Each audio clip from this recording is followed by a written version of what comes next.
Here's my guide on how to set up guided access on the iPhone. So first we need to do is go into settings, go to accessibility, scroll to the bottom, go to guided access and switch that on. We can go to passcode settings and we'll put in a passcode for exiting guided access. 1111. Right, so that's the guided access set up now. So if we go into an application, YouTube for example, I can now triple tap on the side button and it says guided access started.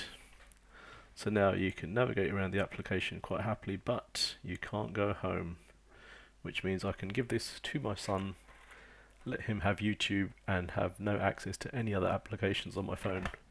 He can lock the screen, but when he tries to unlock it, it goes straight back to YouTube and still can't access anything else on my phone.